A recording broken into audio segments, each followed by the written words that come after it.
My name is Anthony Hall, suspended tenured professor Anthony James Hall. I'm in the liberal education program at the University of Lethbridge. At least I'm not allowed to go on campus even with this presidential dictate. I developed a program called Globalization Studies, so liberal education and globalization studies. I've been working at the University of Lethbridge for 26 years. I got tenure about 22 years ago. I got tenure as well at Laurentian, 1982 to 1989. My PhD is from the University of Toronto, and I'm talking to you now. I can actually see Montana out the window. Chief Mountain is off on the horizon, and that is in Montana. So I'm in the territory of the Blackfoot Indians. My specialty, in the academy is Aboriginal matters, Indigenous peoples. I did my thesis on Indian policy in Canada. And then I started to look at Indigenous peoples in relationship to incoming colonists, settlers, missionary groups, military, incoming corporations, different ways that Indigenous peoples have been kind of assaulted and put onto little reserves and reservations and subjected to kind of strict control. This is my academic field, and I've kind of globalized this academic field. And of course, I see a lot of connections between the treatment of Indigenous peoples in North America and the treatment of the Aboriginal people in the Middle East area, the people called Palestinians, and the fact that a colonial society is set up on their land.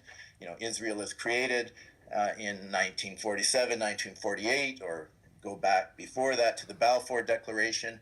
And so I'm making parallels between the treatment of Indigenous peoples in the Americas. And, we see, for instance, the pipeline protests in Dakota. I'm very interested in that. And I see Indigenous peoples in the area now colonized by the Jewish entity Israel. The especially ruthless, harsh form of colonization, which I think extends as far as genocide. So, of course, when we talk about Holocaust and denying or asserting, Holocaust skeptics, Holocaust advocates, to me, the biggest Holocaust of the world is what happened to Indigenous peoples in the Americas, North and South America, since 1492, this intergenerational genocide.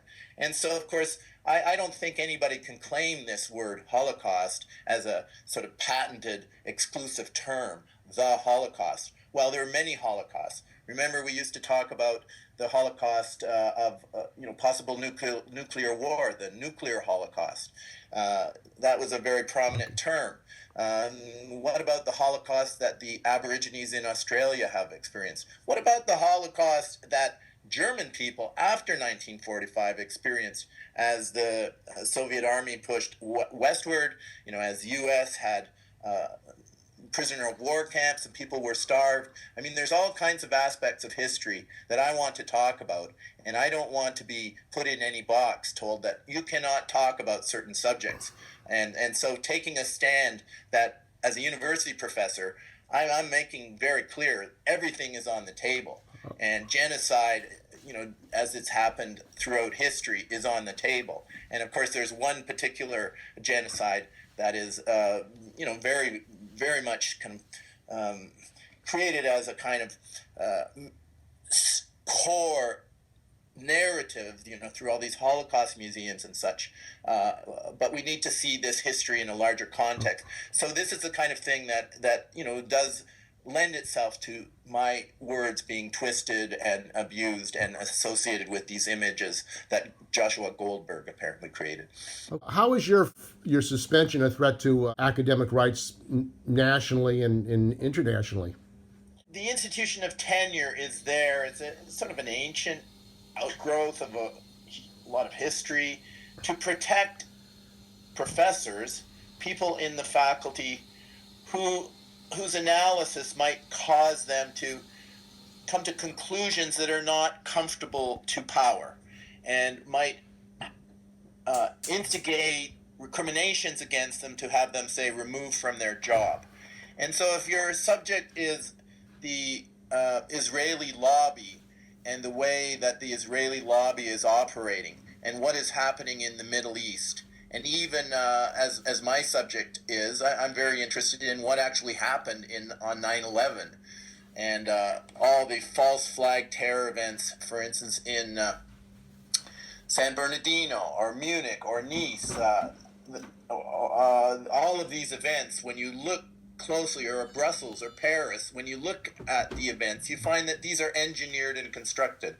We know that the Islamic State is trained by and funded by, in the first instance, Saudi Arabia, but Saudi Arabia is a kind of tool and a kind of limited hangout that behind it is Israel and the United States.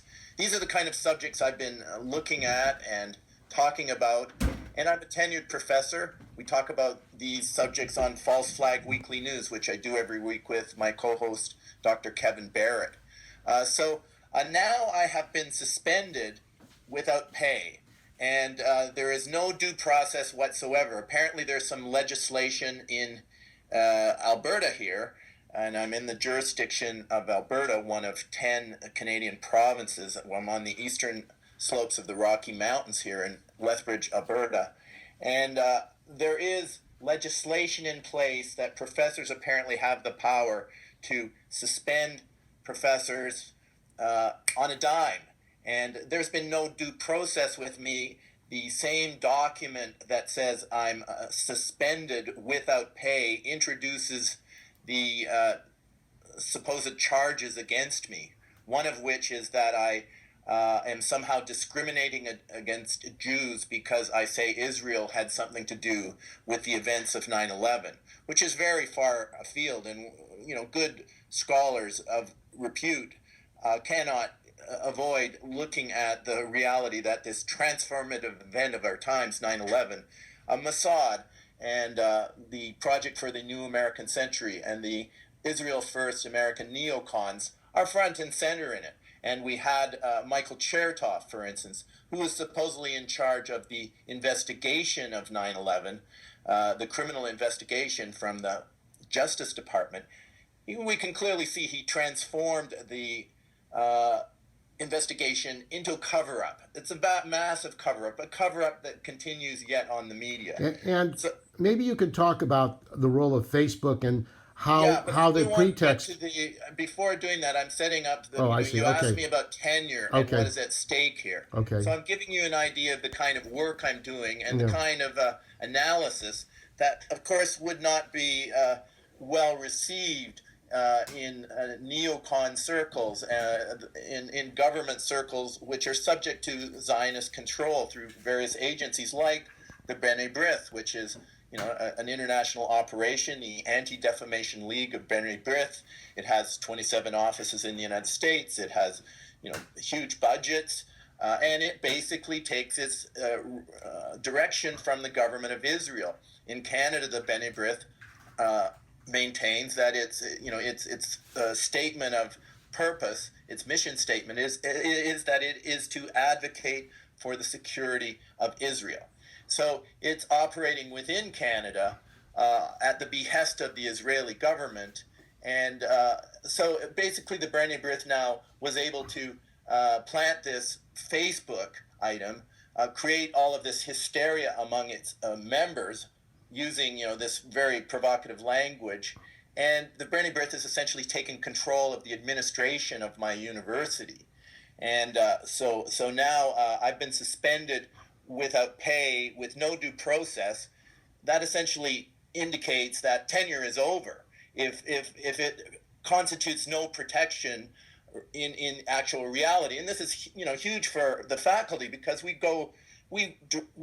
organize our whole lives to find a tenure track job, and then to get tenure is a matter of years, and you go through various exercises and evaluations from peers outside of your university. And so when you go through this and finally you get tenure, which I did 22 years ago, that's a big deal. And then I got promoted to full professor. So I'm a senior person in the Alberta system. And if this can be done to me, this signals to all the more junior people with supposedly well, I'd say less protection, but it turns out even my protection is no protection. So Tenure's over. B'nai B'rith are in charge, and different Zionist variations of it in the United States, like Campus Watch and Daniel Pipes, and David Horowitz's front page and Hillel, and it's a massive onslaught to take control of the agenda of the universities, targeting those professors particularly who identify Palestinian rights and aspirations as a subject to be addressed in the curriculum. I point, for instance, at what's going on at Oberlin Liberal Arts College in Ohio, where Joy Kariga has been subjected to, taken out of the teaching role, again, through Facebook posts. So I think Facebook is a big part of this operation. I think this is a kind of digital false flag that took place. The source of the offending item that went on my Facebook page and then was taken away, the creator of this image is Joshua Goldberg, a Jewish fellow who supposedly is identifying with Muslim terrorists and creating kind of different personas on the internet and tweaking and destroying the imagery of Ben Garrison, the cartoonist Ben Garrison, his cartoons are sometimes, he's depicted himself with Nazi swastikas, and texts are planted upon him in different ways.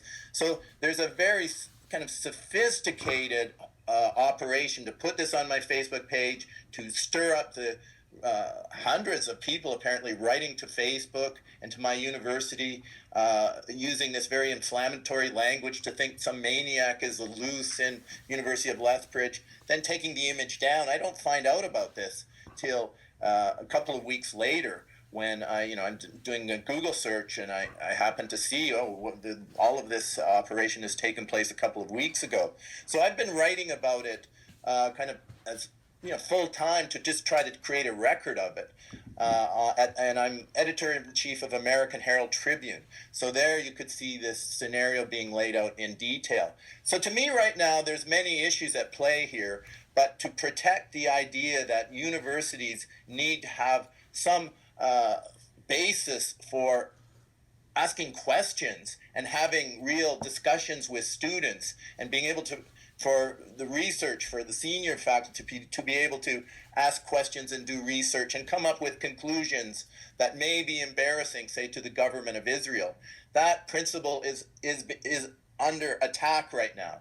And basically within a week of this operation, I go from being a senior tenured full professor to being suspended without pay. And the without pay part violates even this legislation in Alberta. So my faculty association is saying publicly, and it's being broadcast throughout Canada by the Canadian press in an article, that the University of Lethbridge president Mike Mon, the board led by Kurt E. Schlechter, that they are acting illegally. And there's a petition to have the Board of Governor chair, Kurt E. Schlechter, resign. And he's a lawyer. And, he shouldn't be involved in operations that break the law. So I think he's a young man. I think he's made somewhat nervous. But we're in Canada. We don't have the First Amendment. We don't have the question of protection of speech is there's a situation here where we have hate speech laws. So the first effort was to try to say, I'm somehow criminally involved in violating speech. We actually have laws about speech, what you can and cannot say. And that text in the Joshua Goldberg planted package put on my Facebook page. I mean, you could think it was written by a lawyer, like a Zionist lawyer, to create a sort of hate speech evidence base, because and really, I really don't even want to repeat the phrases. Mark Zuckerberg, the owner of Facebook, was in Israel and met with Netanyahu. How does this figure in your case, and what do you think the relationship is to Facebook and the frame-up that is going on against you and potentially other professors who are critical of Israel?